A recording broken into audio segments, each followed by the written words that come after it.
இயேசுவே நீர் தொட்டால் போதும் என் உடலெல்லாம் அற்புதம் காணும். இயேசுவே நீர் சொன்னால் போதும் என் மனமெல்லாம் சுகமாய் மாறும்.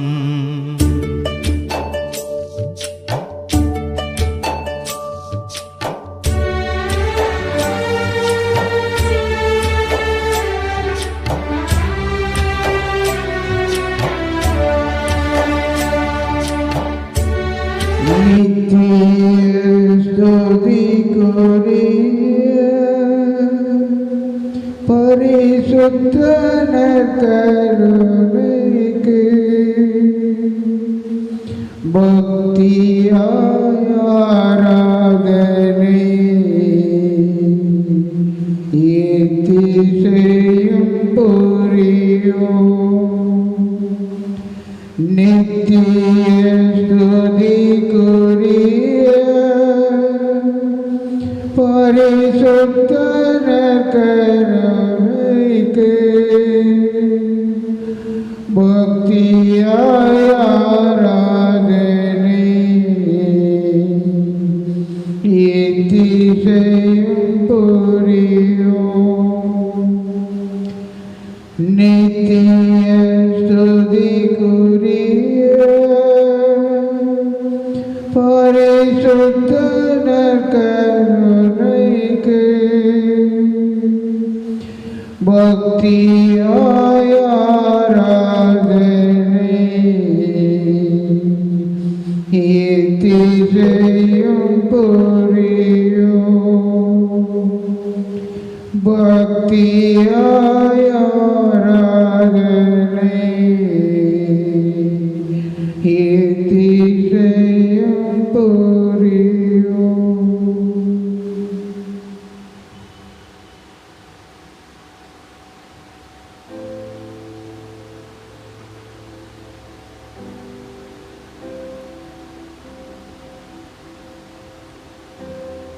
தந்தையோடு வீற்றிருந்து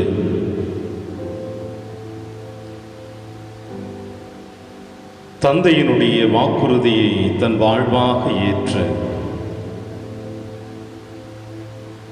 இதோ இந்த மண்ணுலகில் எங்களை வாழ வைக்க வந்த அன்பு தெய்வமே,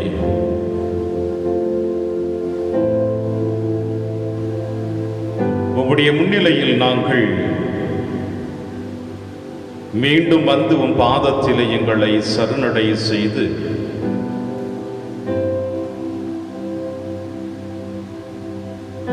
வார்த்தை என்னும் ஒளியிலே எங்கள் வாழ்வு என்னும் தீபத்தை ஏற்றி எங்கள் ஆன்மீக பயணத்தை எந்த அழிவுமில்லாமல் பாதுகாத்து வழிநடத்திட இதோ உம் அருளை தேடி நாடி வந்திருக்கின்றோம்.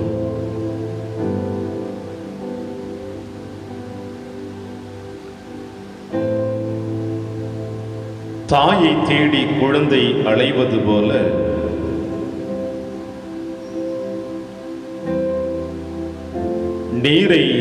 நீரோடையை தேடி மான்கள் அலைவது போல இதோ இறைவா, என் உள்ளம் உன் அன்பு ஒன்றுக்காகவே ஏங்கி தவித்துக் கொண்டிருக்கின்றது. உம் அன்பு ஒன்று எங்களுக்கு கிடைத்ததை பல நேரங்களிலே மறந்து இருக்கின்றோம். உமது அன்பு ஒன்றுதான் எங்களை பராமரித்து வழிநடத்திருக்கிறது என்பதை இன்று வரை நாங்கள் மறந்து வாழ்ந்து கொண்டிருக்கின்றோம். எனவே இயேசுவே, உன் அன்புக்காக ஏங்கி துடிக்கும் எங்கள் இதயத்தை கண்ணோக்கும். எங்கள் இதய துடிப்பிலே உம்முடைய வாசம் உறைங்கி வர அந்த இதய துடிப்பிலே என்றும் நாங்கள் மகிழ்ச்சியோடு வாழ அப்பா இதோ இந்த நேர நிமிடங்களை உன் கரத்தில் அர்ப்பணித்து நாங்கள் ஜெபிக்க போகிறோம்.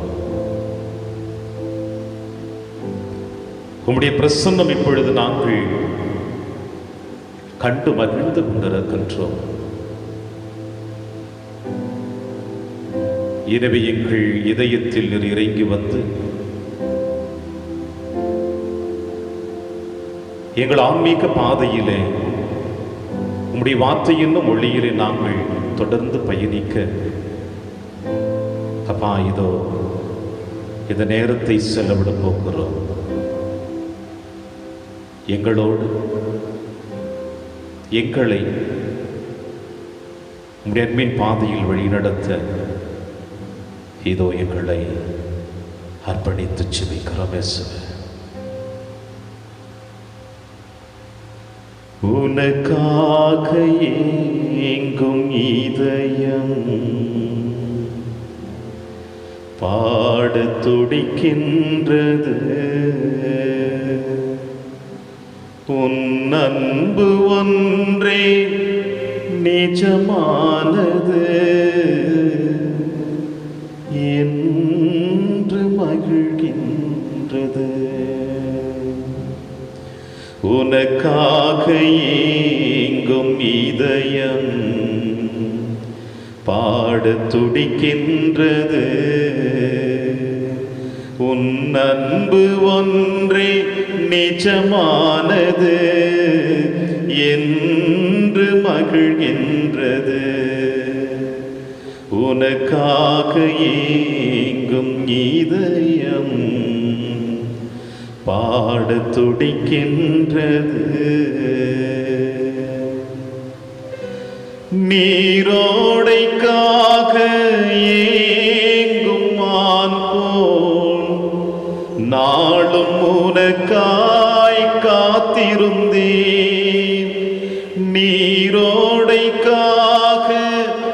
ஏங்கும் மான் போல் நாளும் உனக்காய் காத்திருந்தேன்.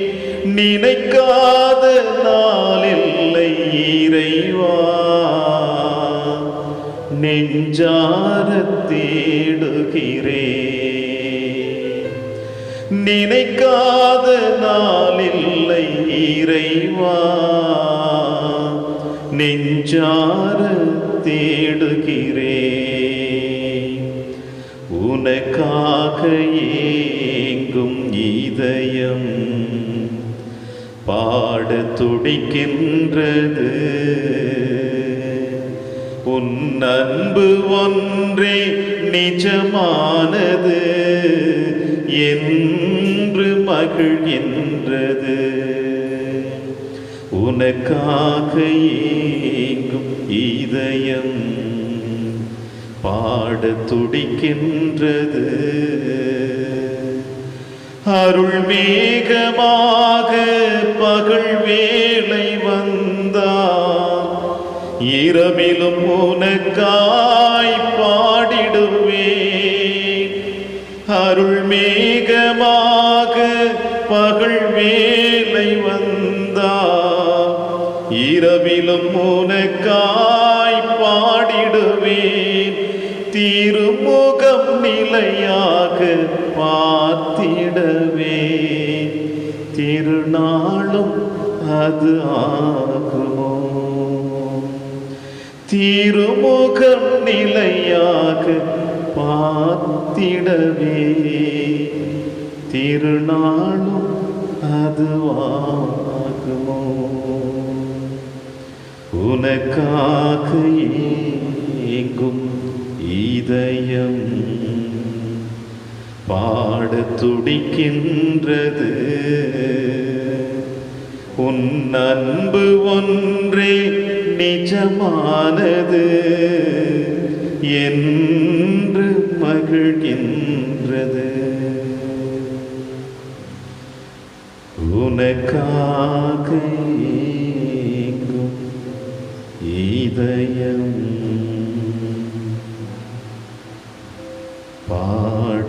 துடிக்கின்றது.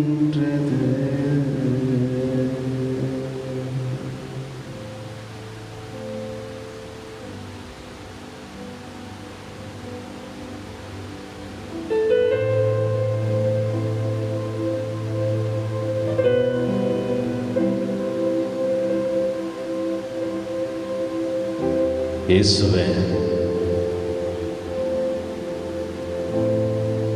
உனக்காக ஏங்கி துடிக்கின்ற என் இதயம்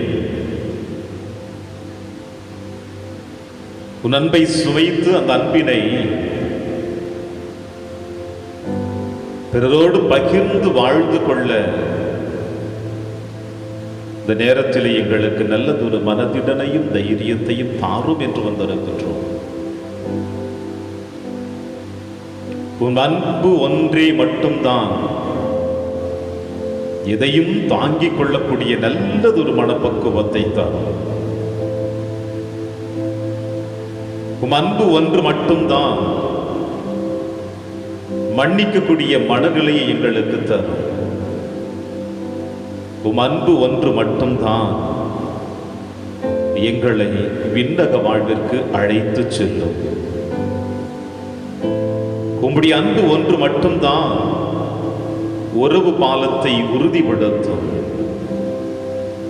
உம் அன்பு ஒன்று மட்டும்தான் இந்த உலகத்தை,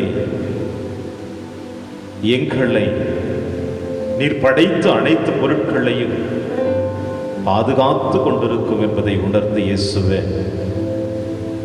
நான் மட்டும் அல்ல, இந்த ஆலயத்திலே செபித்துக் கொண்டிருக்கின்ற குழந்தைகள், இல்லத்திலிருந்து அலைவரிசை வழியாக உம்மை முகமுகமாக பார்த்து கொண்டிருக்கின்ற உம்முடைய அன்பின் குழந்தைகள் அனைவருமே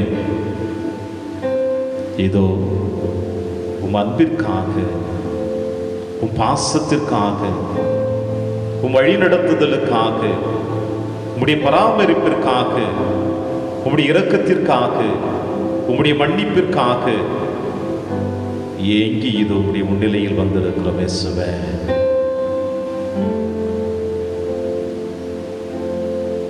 எங்களை ஆட்கொள்ளும் அப்பா, எங்களை ஆட்கொள்ளும், ஆட்கொள்ளும், ஆட்கொள்ளும் தகப்பனே. உம்முடைய தெய்வீக பிரசன்னத்தின் வழியாக எங்களை ஆட்கொள்ளும் தகப்பனே. உம்முடைய ஆவியின் ஏவுதலினால் எங்களை ஆட்கொள்ளும் தகப்பனே.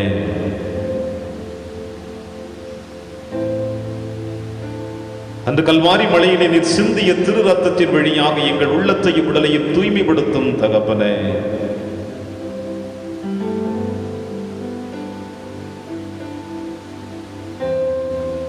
உம்முடைய வாக்கு மாறாத அந்த வாக்குறுதியின் வழியாக எங்களை காப்பாற்றி வழிநடத்தும் தகப்பனே.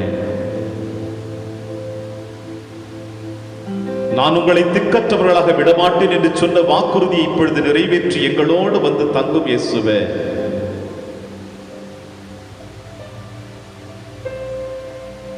இவனும் ஆபிரகாமின் மகன்தானே என்று சக்கேயுவுக்கு உம்முடைய இரக்கத்தை கொடுத்தது போல நாங்களும் ஆபிரகாமின் குழந்தைகள் என்பதை மறவாமல் எங்களோடு வந்து எங்களை அரவணைத்து வழிநடத்தும் இயேசுவே.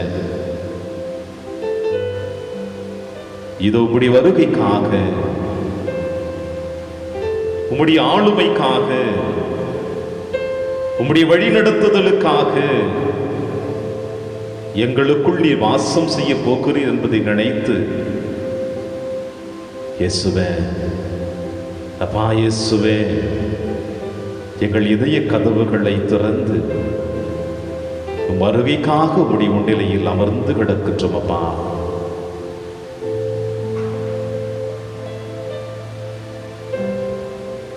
எங்களுக்குள் நீர் வந்து எங்களோடு ஐக்கியமாகி எங்களை தூய்மைப்படுத்தி உமது அன்பின் பாதையில் எங்களை வழிநடத்த இயேசுவே அர்ப்பணிக்கிற இந்த நேரத்தில் உனக்காக எங்கும் இதயம் பாட துடிக்கின்றது. உன் அன்பு ஒன்றே நிஜமானது என்று மகிழ்கின்றது. உனக்காக ஏங்கும் இதயம் பாட துடிக்கின்றது.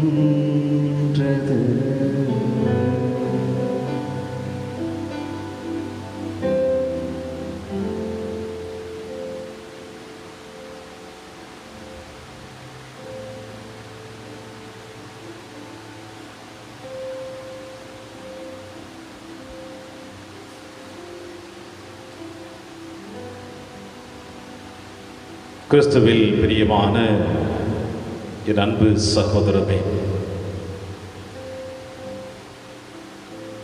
மீண்டும் நம்முடைய வாழ்க்கையிலே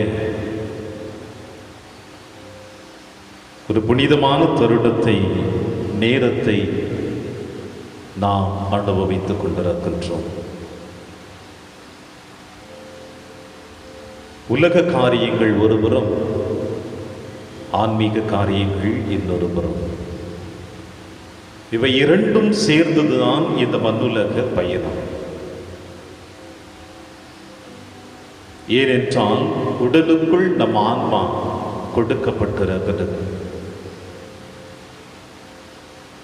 நம்முடைய அன்றாட தேவைகளுக்காக உலகை சார்ந்து வாழ்வது இன்றியமையாத ஒன்றாகத்தான் இருக்கிறது.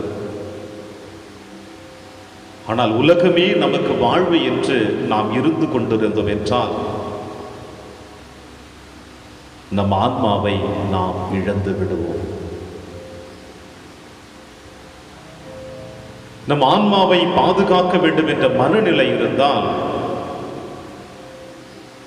நம் ஆண்டவர் இயேசு கிறிஸ்து தன் சீடர்களுக்கு கற்றுக் கொடுத்த ஜெபத்தை நாம் சொல்லுகின்ற பொழுது, அதனுடைய பொருள் உணர்ந்து சொல்லுகின்ற பொழுது நிச்சயமாக அதிலே நாம் நிலைத்து வாழ முடியும். எங்கள் அன்றாட உணவை இன்று எங்களுக்கு தாரும். இந்த ஒரு வாக்கியமானது இரண்டு விதமான அர்த்தங்களை உங்களுடைய என்னுடைய வாழ்விலே நம் தேவன் கொடுத்து விட்டு சென்றிருக்கின்றார். வானத்து பறவைகள் விதைப்பதும் இல்லை, அறுப்பதும் இல்லை, களஞ்சியத்தில் சேர்ப்பதும் இல்லை, அவைகளுக்கே உணவு கொடுக்கின்ற என் தேவன் தன் சாயலாக, படைப்பின் சிகரமாக உங்களை படைத்தவர் உங்களுக்கு உணவு கொடுக்க மாட்டாரா? உங்களை காப்பாற்ற மாட்டாரா? எங்கள் அன்றாட உணவை இன்று எங்களுக்கு தாரும். இந்த அன்றாட உணவு என்பது இரண்டு விதமான உணவு. நம்முடைய ஊனுடலுக்கு தேவையான உணவு, பராமரிப்பு, அதோடு சேர்ந்து நம்முடைய ஆன்மீக வாழ்விற்கும் தேவையான பராமரிப்பு. எங்கள் அன்றாட உணவை இன்று எங்களுக்கு தாரும்.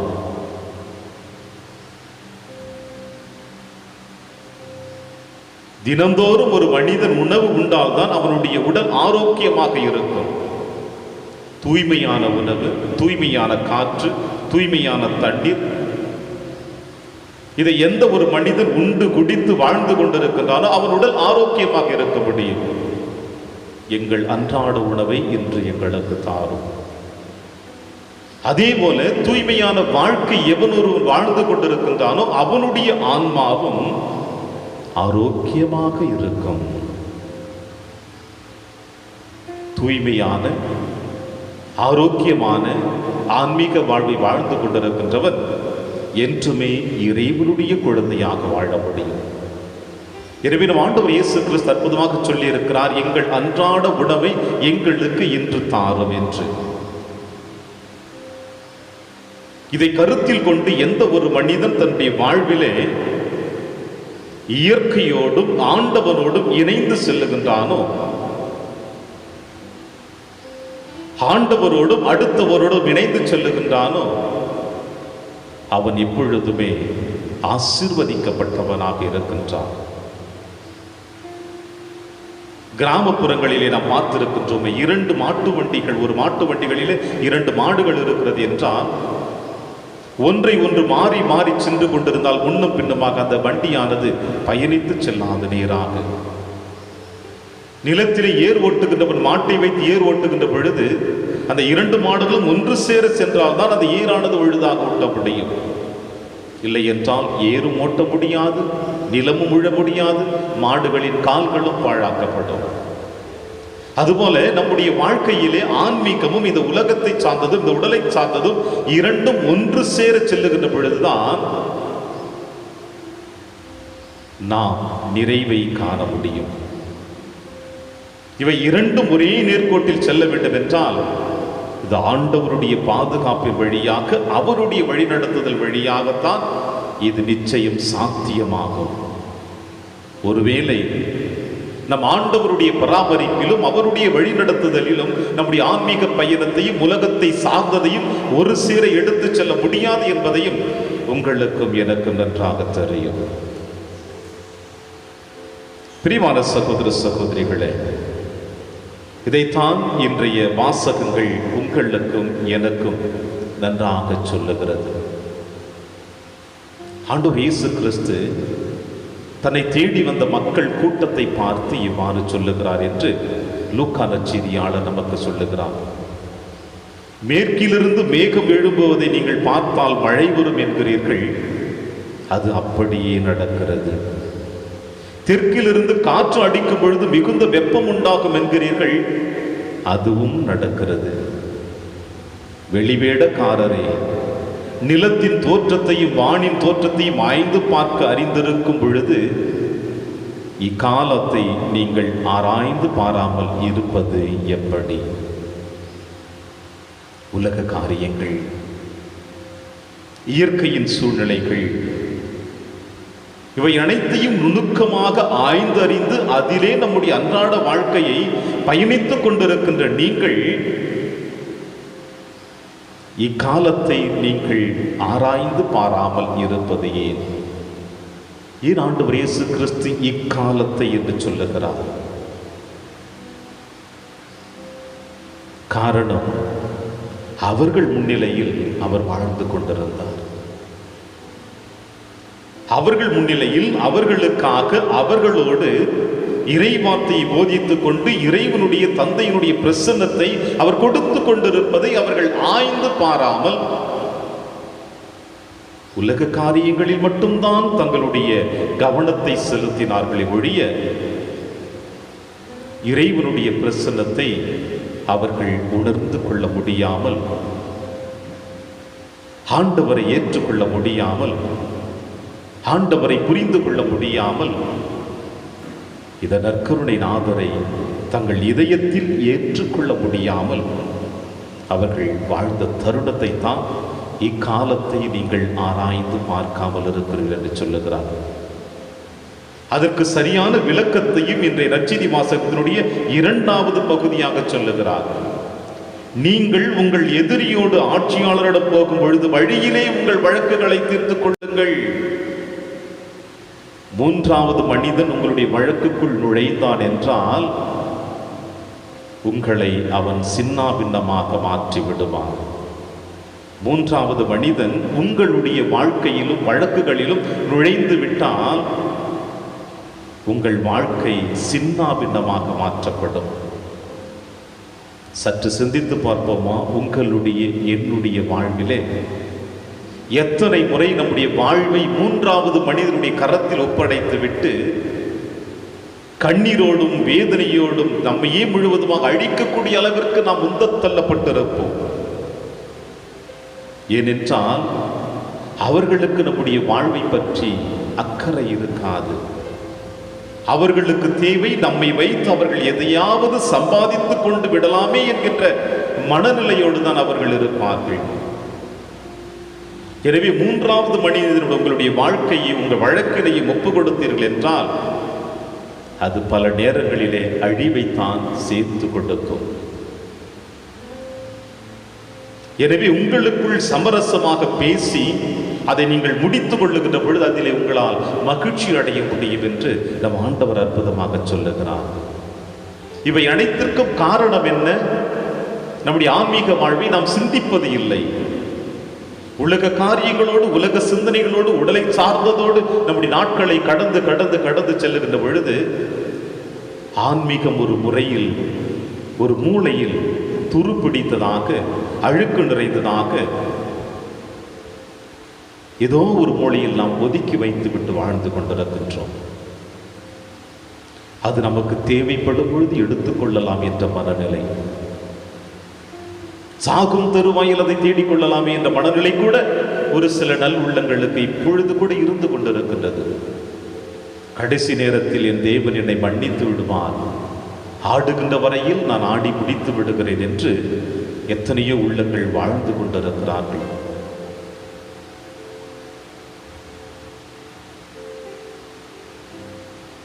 ஒரு 2 தினங்களுக்கு முன்னதாக திருப்பள்ளிக்காக என்னுடைய வாகனத்தில் சென்று கொண்டிருந்தேன். அப்பொழுது ஒரு ஆட்டோவில் இவ்வாறு எழுதியிருந்தது, ஆடும் வரை நீ ஆடு, உன் ஆட்டம் முடிந்த பிறகு என் ஆட்டத்தை நீர் பார். ஒரு கடவுளுடைய பெயரை அதில் கீழே எழுதி வைத்திருந்தது. ஆடும் வரை நீ ஆடு, உன் ஆட்டம் முடிந்தவரை என் ஆட்டத்தை நீர் பார். பிரியமான சகோதர சகோதரிகளே, நற்கருணையில் வீற்றிருக்கின்றவர் இந்த வார்த்தை சொல்ல மாட்டார். இந்த உலகம் வேண்டுமென்றாலும் சொல்லலாம், உன்னோடு வாழ்ந்து கொண்டிருக்கிறவர்கள் கூட இந்த வார்த்தையை சொல்லலாம். ஆட்டம் முடிந்து நீர் கீழே படுப்பாய் அல்லவா, அப்பொழுது பார் நான் உன்னை எப்படி பழி வாங்குகிறேன் என்று. உன்னுடைய உடலில் இருக்கின்ற ரத்தங்கள் சூடாக இருக்கின்ற வரையும் உன்னால் ஆட முடியும். ரத்தம் சுண்டிய பிறகு நீர் கீழே விழு, அப்பொழுது என் ஆட்டத்தை பார் என்று கூட சொல்லலாம். ஆனால் நம் தேவன் அந்த வார்த்தையை சொல்ல மாட்டார். ஆனால் இந்த வாக்குறுதியை வைத்துக் கொண்டு இன்னும் எத்தனையோ நல் உள்ளங்கள் இந்த உலகத்திலே இவருடைய பிரசன்னத்தை உணராமல் ஏமாற்றி கொண்டுதான் வாழ்ந்து கொண்டிருக்கின்றோம். ஏன் என்றால் ஆண்டவர் இயேசு நற்செய்தி வாசகர் சொன்னது போல, இயற்கைகளை உணர்ந்து கொண்டிருக்கின்ற நாம், நம்மை சுற்றி இருப்பவருடைய மனநிலை புரிந்து கொண்டிருக்கிற நாம், நமக்குள் இருக்கின்ற ஆண்டவரை நாம் இன்னும் புரிந்து கொள்ளாமல் இருக்கிறோம். ஏன் இக்காலத்தை நீங்கள் ஆராய்ந்து பார்க்காமல் இருக்கிறீர்கள்? இக்காலத்தை, நிகழ்காலத்தை, இன்று படித்தாலும் இக்காலத்தை நிகழ்காலம்தான், நாளை படித்தாலும் இக்காலத்தின் நிகழ்காலம்தான், 100 வருடங்களுக்கு முன்னதாக படித்திருந்தாலும் இக்காலம் நிகழ்காலம்தான். நேற்றும் என்றும் என்றும் மாறாதவர் இவர். எப்பொழுதுமே அவர் நமக்குள் வாழ்ந்து கொண்டிருக்கிற அவருடைய பிரசன்னத்தை நாம் உணராமல் வாழ்ந்து கொண்டிருப்பதினால்தான் நம்முடைய வாழ்விலே பலவிதமான பிரச்சனைகள் சூழ்ந்து நம்மை அழித்து கொண்டே இருக்கிறது.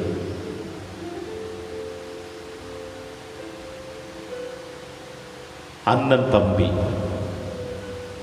உறவுகள் என்ன என்பதை நாம் நன்றாக அறிந்து வைத்திருப்போம்.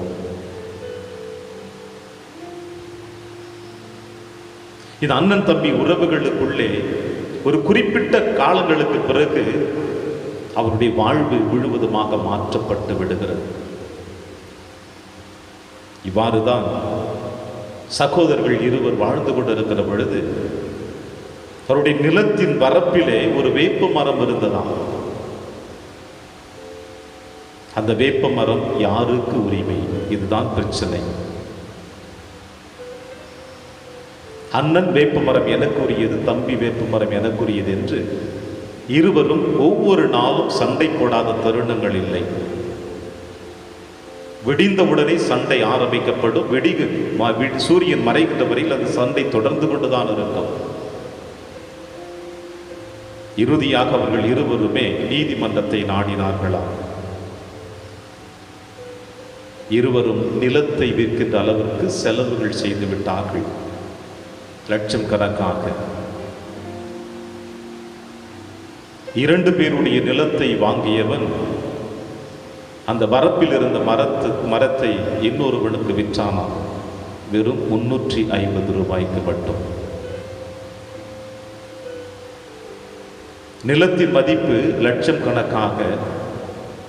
ஆனால் 350 ரூபாய் பொறுகின்ற மரத்திற்காக நிலத்தையும் இழந்தார்கள், உறவையும் இழந்தார்கள்.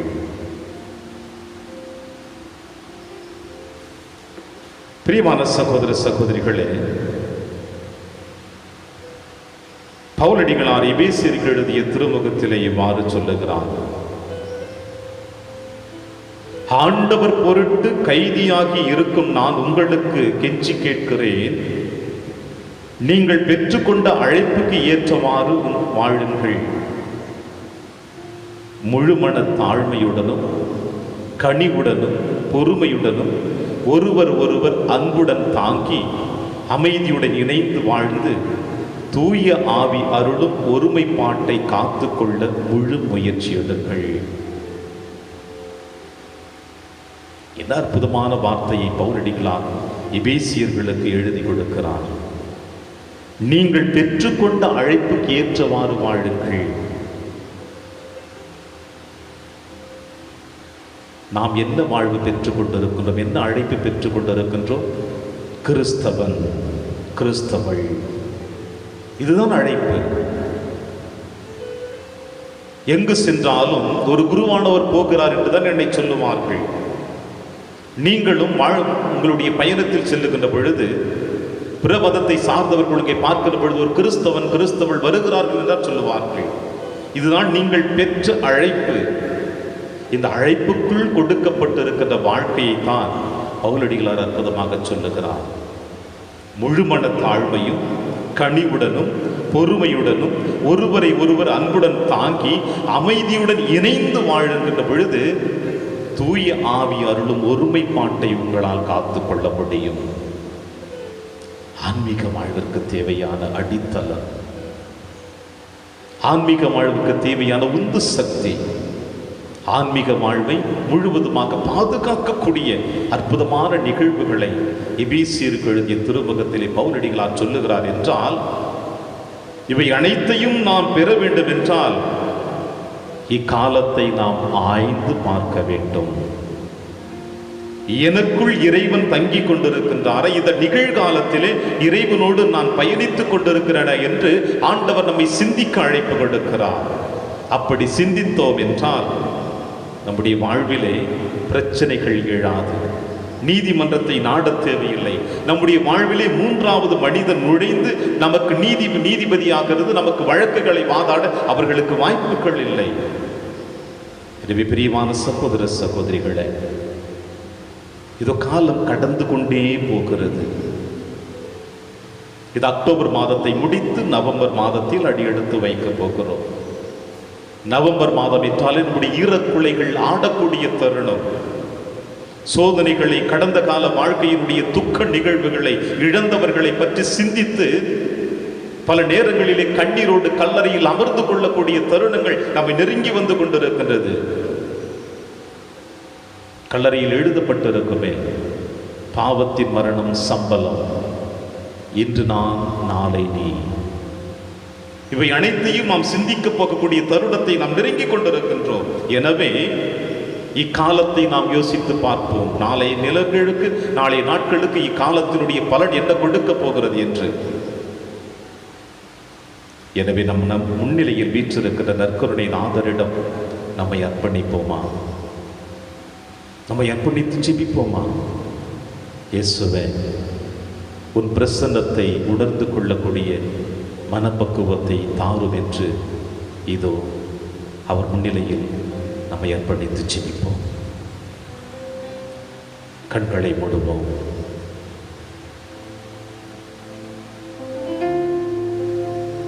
கண்களை மூடி நம்முடைய வாழ்நாளில் எத்தனை நேரங்களில், எத்தனை நாட்களில் நம் இயேசுவை உதறி தள்ளிய தருணங்கள் என்பதை நம் மனக்கண் முன்பாக எடுத்து வருவோம். அவர் வேண்டாம் என்று ஒதுக்கி வைத்த தருணங்கள் எத்தனை எத்தனை என்பதை நம் மனக்கண் முன்பாக இப்பொழுது எடுத்து வருவோம். நாம் பாவ சேற்றுக்குள் விழப்போகின்ற தருணத்தில் கூட அவருடைய காயப்பட்ட கரத்தினால் நம்மை தூக்கி பிடித்ததை உதறி தள்ளிவிட்டு சென்ற தருணத்தை நாம் இப்பொழுது மனக்கண் முன்பாக எடுத்து வருவோம்.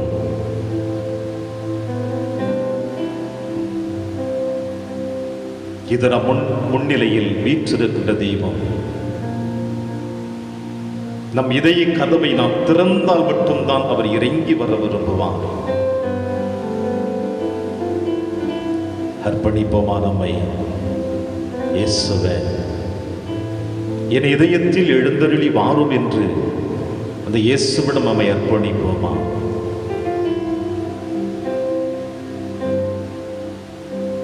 என் இதயத்தில் இருக்கின்ற அசுத்தங்களை விரட்டி அடித்துவிட்டு என் உள்ளத்தின் ஆன்மாவை தூய்மைப்படுத்தி, இயேசுவே நீரே அதில் அரசராக எனக்குள் குடிக்குள்ள வாழும் என்று அழைப்போமா.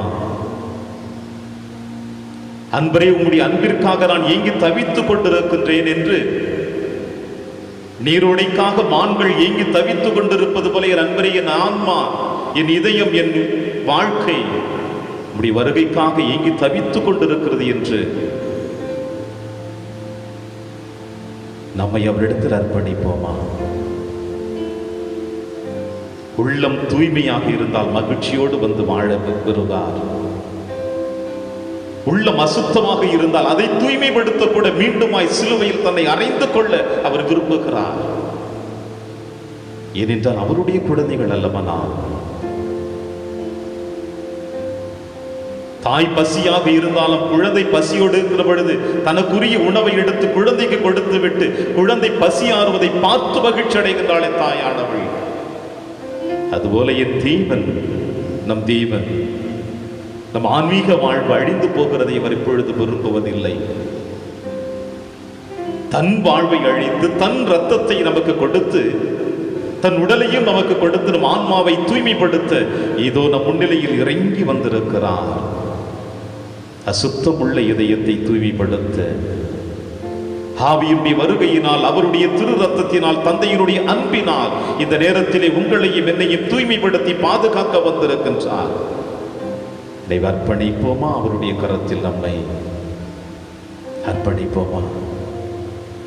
கண்களை மூடி இன்னும் அவருடைய முன்னிலையில் நம்முடைய கண்ணீரை எடுத்து அவருடைய பாதத்தில் இறக்கி வைத்து, இயேசுவே அப்பா, நான் செய்த பாவத்திற்காக மனம் வருந்துகிறேன் என்று நம் கண்ணீரால் அவர் பாதத்தை தூய்மைப்படுத்துவோம்.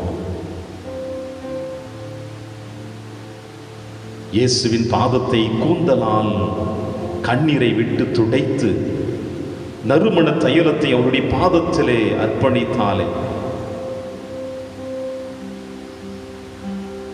அவளை போல நானும் அவரை விலகி சென்ற தருணத்திற்காக, அவரை ஒதுக்கி வைத்த தருணத்திற்காக, அவரை புறந்தள்ளிய தருணத்திற்காக இதோ இயேசுவிடத்தில் நம்மை அர்ப்பணிப்போம். உனக்காக எங்கும் இதயம் பாட துடிக்கின்றது, உன் அன்பு ஒன்றே நிஜமானது என்று மகிழ்கின்றது. உனக்காக ஏங்கும் இதயம் பாடத் துடிக்கின்றது.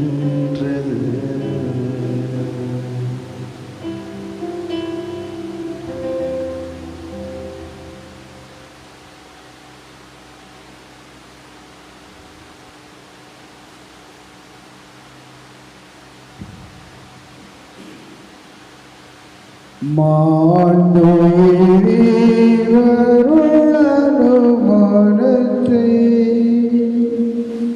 தாழ்ந்து பணிந்து ஆராதிப்போம்.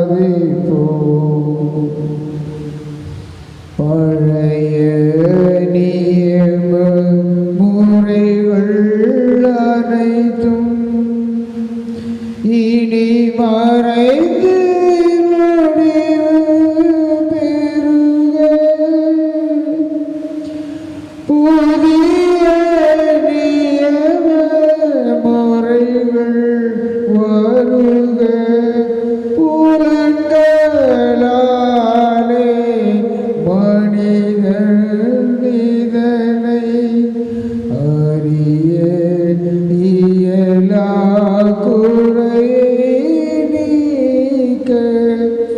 விசுவாசத்தின்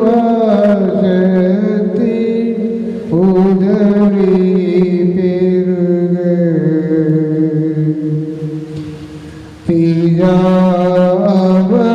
பிதாவர்க்கும் சுதனவர்க்கும் புகழ்ச்சியோடு வெற்றியாக்கும் மீட்பின் பெருமை மகிமையோடு வலிமை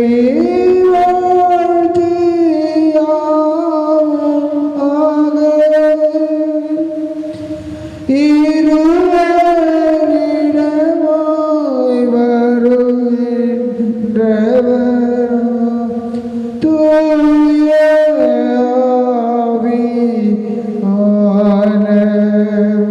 ஆவியானவர்க்கும் அளவில்லாத புகழ்ச்சி இன்றோமே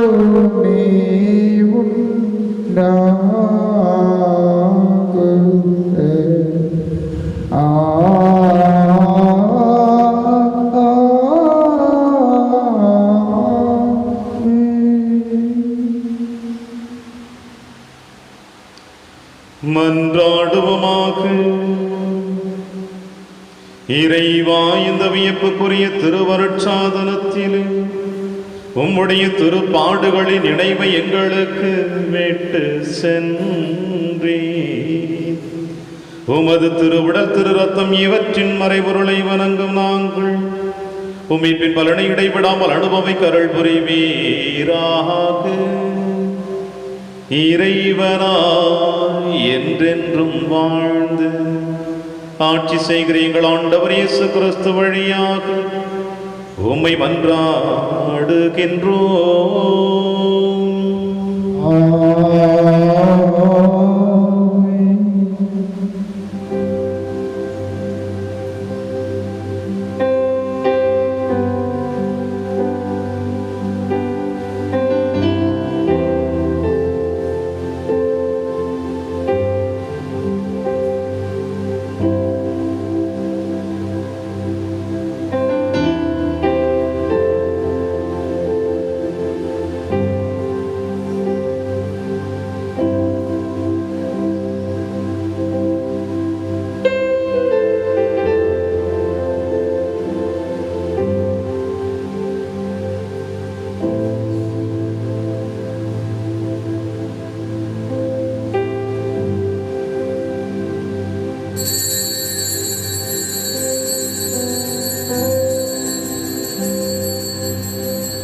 இயேசுவின் இருதயமே என்றும் இறங்கிடும் அருள்மயமே, உந்தன் ஆசியும் அருளும் சேர்ந்து வந்தால் எங்கள் ஆனந்தம் நிலை பெறுமே.